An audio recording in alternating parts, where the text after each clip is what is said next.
Okay, so I know some of you on Reddit wanted to have a little example of how good the Hydra was with the controls, in terms of how much dexterity there is. It works really well. I can rotate my hands around. You can see it lines up really well with what you're doing. It's far more responsive than stuff like the Wii Remote or Kinect or things like that. It's really easy to go and pick objects up, and there are where your hands in the game move where you'd expect it. It's not 100% one-to-one, but it lines up as you'd expect, and it's not quite fast enough to really catch things properly. You get cables caught on stuff, and then there's cables that get caught on things, which is annoying. But the new companies that are coming out with better controls should make up for some of these shortcomings that we currently have. Throwing and catching objects is quite tricky. Oh, there we go. Not quite there for a juggling simulator, but it is surprisingly good considering. Considering the Razer wasn't even designed for virtual reality, it was sort of a replacement for a mouse for people to play FPSs on a sofa, I guess. Some of the things people were asking about is in terms of like actual functionality whilst playing and how that might influence game mechanics or the type of games that we'll see with the Oculus Rift or virtual reality hand tracking type devices. One thing I noticed with the Rift is that it responds really well to gameplay that's really close up to the player's face, and it's not uncomfortable to have objects really close to the camera because you can manipulate and move them around. It's far more natural than if you were to have this situation using a mouse and keyboard, and obviously have the ability to really finely control objects. So you can imagine the type of mechanics that come out of this. If you had like a detective game, I mean obviously these are going to be really generic examples, but you'd be able to pick objects up and inspect them without having to do a really hammy inspection mechanic for the actual game. So you could have really subtle details put on objects with clues on them and things that you have to do with them. As a basic example, you could imagine, for example, say you were trapped in like a medieval dungeon and you had various puzzles and you needed to escape. You might have stones that need to be placed on some kind of table or object in the correct order or at the correct angles. All those kind of things are really quite intuitive and doable with these kind of controls. And again, that sort of thing it wouldn't really be satisfying with a keyboard and mouse, but with the Razer Hydra and a virtual reality headset, it works really well for those kind of almost like table-based puzzles or stuff that's just immediately in front of you. Very small, detailed puzzles.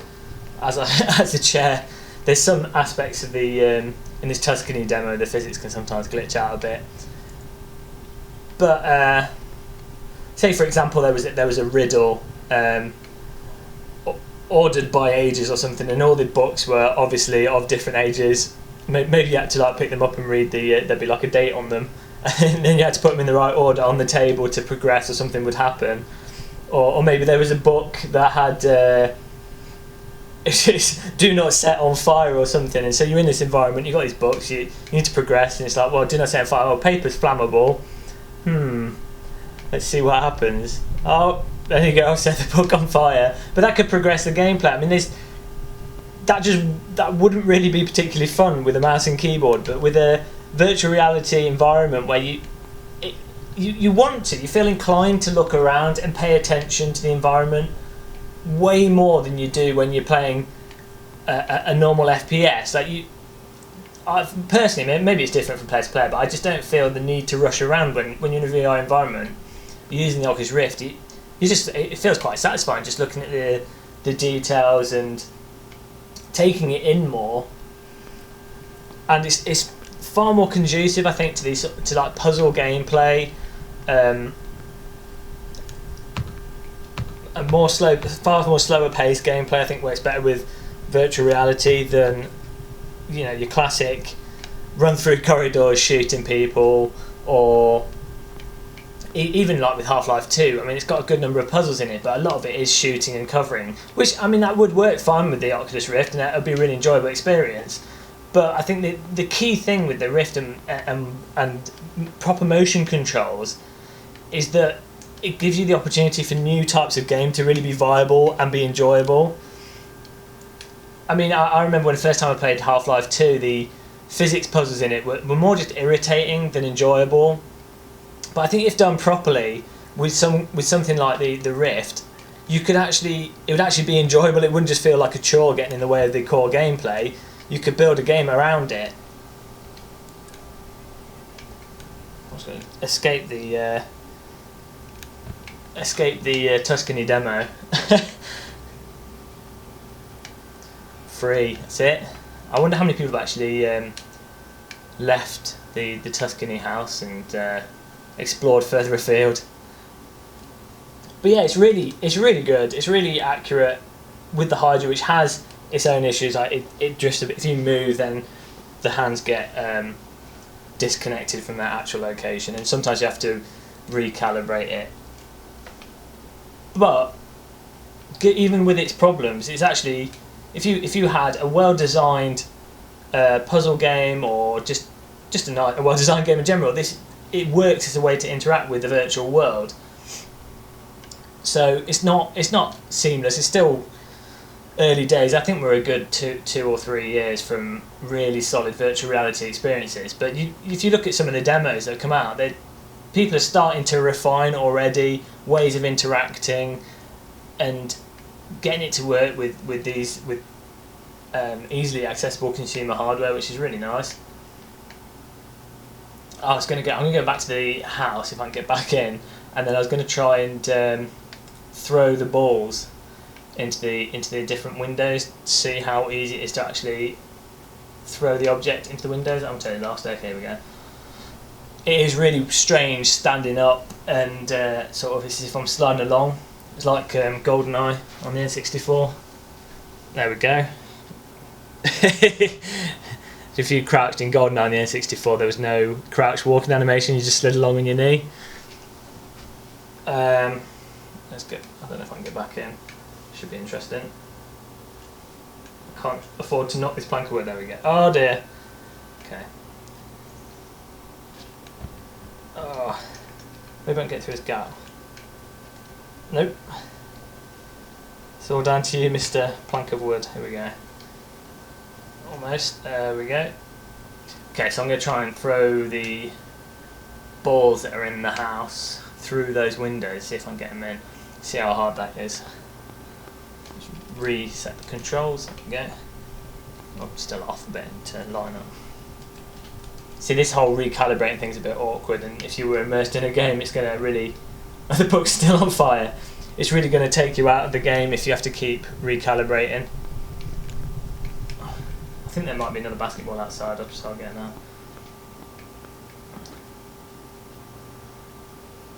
I can imagine with the new... I can't remember what it's called. I'll have to put it in the comments. But the new motion controller that just got kickstarted, I think it's a lot more accurate and not like drifting off. And also, I would have thought you could get like a Connect type device to make, rather than having like you'd still have the base unit of like the Hydra to actually do the tracking, but you could have a Connect like device that maybe helps it orientate better. I don't know. These are all problems that need to be worked out, and I think gradually will over the coming years. Let's try and get it through this door window first.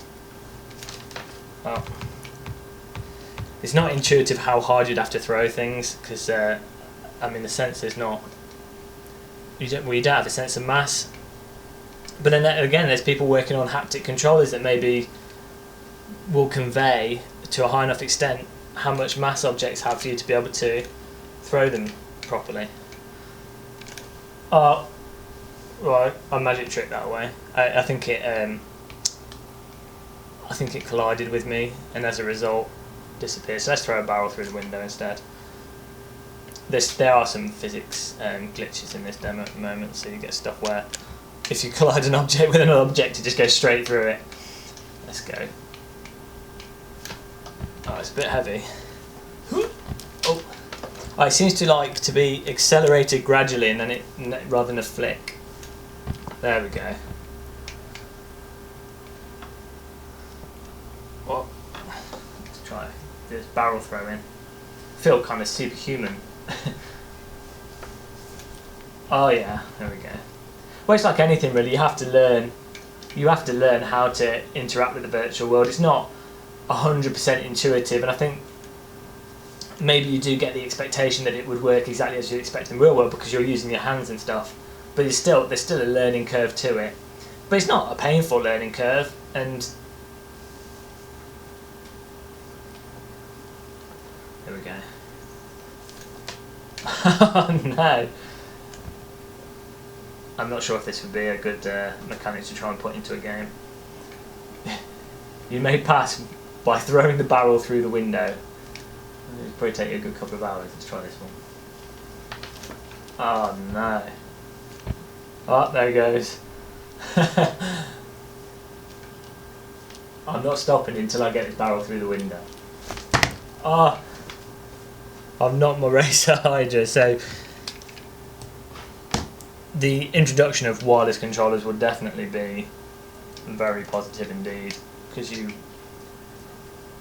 do have a tendency to get your wires caught on things. Oh, this is so hard. Oh, I'm going to wind back a bit more. Let's see if I can do it. Oh, that was close, that was close. Oh god, that was so close. Come on. Oh, the window's bloody shutting. That's going to make it tricky. Oh, I might have to give up on this.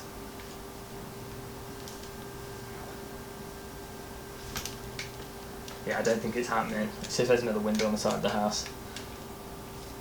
There's one up there, but I think true. But okay, if I can get it on the balcony, that to me would be a success. Let's get it side on. Actually, maybe it's easier to throw this way around.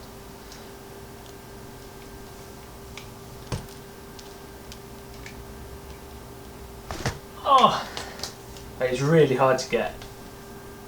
Intuitively you want to flick it, whereas really it's like a continuation of momentum, and my cable keeps getting caught on stuff, so let's see what's going on here. Cables everywhere. It's a cable nightmare. I've got G25, Razer Hydra, Oculus Rift, microphones, headphones.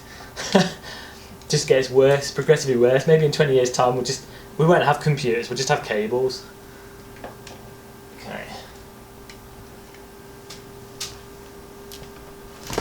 Oh, right, I'm giving up. But you get the idea. And that's where the video camera decided to die on me.